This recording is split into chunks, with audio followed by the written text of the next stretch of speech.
Hey guys, just wanted to tell you about something that's been on my mind lately. I brought this up to my friend, and he didn't get it, and he seemed to think it was a little bit of a stupid question. So, if it is, please tell me where I'm wrong. Comment or send me a message. Let me know why this is dumb if you think it's dumb. Okay, I was thinking about the concept, or the question rather. Why is there something rather than nothing? And this is something that I've heard brought out by theists a couple times. It's sort of like an argument buster. I think it's a stupid question, but it's stuck in my mind. I mean, really, if you say that the answer to that question is because of God, then you have to answer all sorts of other questions, like who made God, and which God, and other things like that. It's a little bit of a red herring. Why is there something rather than nothing? Or perhaps it's just really a very unintelligent pseudo-philosophical way of saying how did the universe arise. So I was thinking about this. Here, this is my cell phone, right? Why? Why does this exist? I'm not talking about its function. We know what it does. What I'm asking about is why is there a cell phone rather than no cell phone? Well, it's because this cell phone was manufactured and sold, and I bought it. But even before that, somebody had to invent the technology and the technique that would allow things like this to be manufactured. And then there were predecessors. You could go all the way back to Alexander Graham Bell, and if you wanted, you could trace Alexander Graham Bell all the way back to the advent of man. You could go even further, talking about the advent of life. You could talk about the origin of the earth, and ultimately the origin of the universe. You could say, the reason I have a cell phone right here is because the universe exists. It's a little bit of a pretentious answer, but it is one answer that is technically true. The universe exists, that's why I'm holding a cell phone. Then you get to, where does the universe come from? Why does the universe exist? Why is there a universe instead of no universe? Now, to say that the most natural universe is one that doesn't exist is a little bit silly, but let's assume that the answer is God. Let's look at God for a second. You have Big Bang over here, you have God over here. Let's say, where did the universe come from? It came from God. God made it. Okay? Now there's another thing you could say about this cell phone.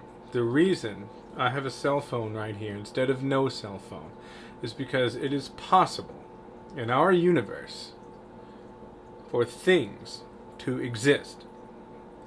This is not a universe where material things cannot exist, only thought forms, where matter, where solids can't exist, only gases or liquids. This is a universe where solids can exist, where things can exist, where existence is a real thing.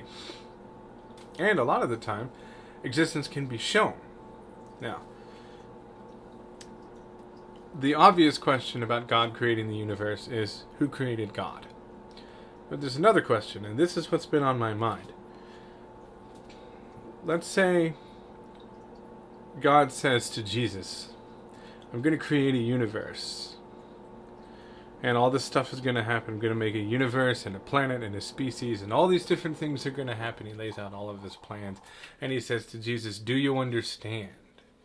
And Jesus says, yes, I do understand. But here's my question. When you say there's going to be a universe, what do you mean by be?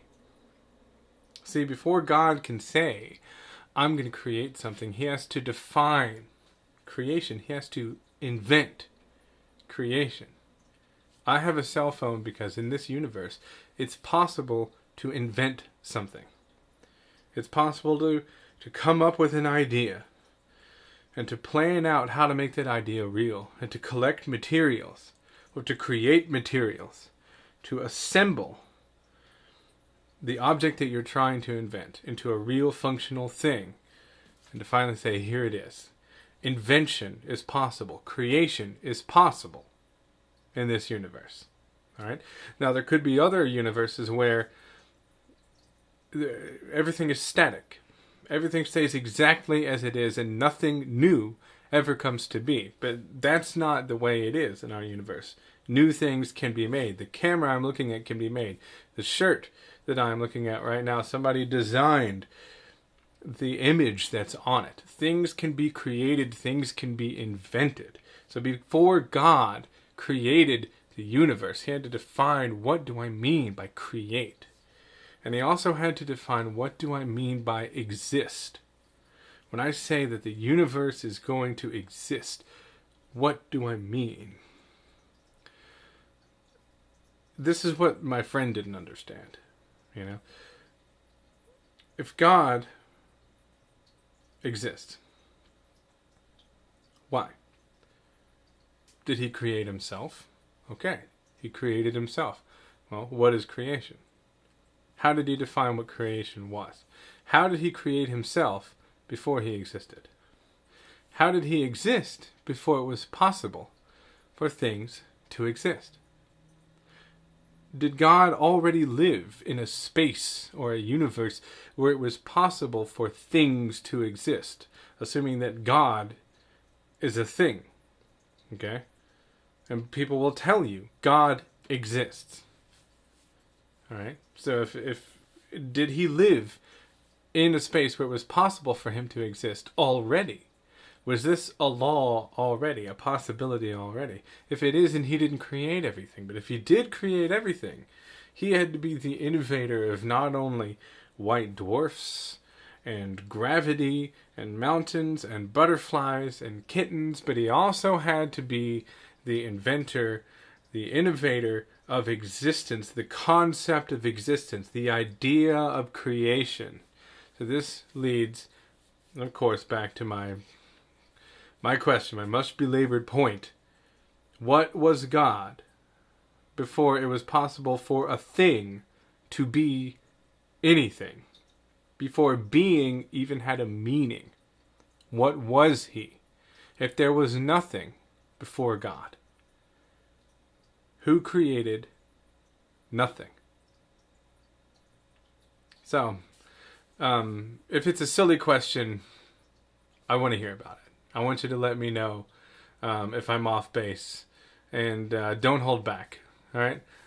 So yeah, thanks for watching, and let me know what you think. Give me those comments.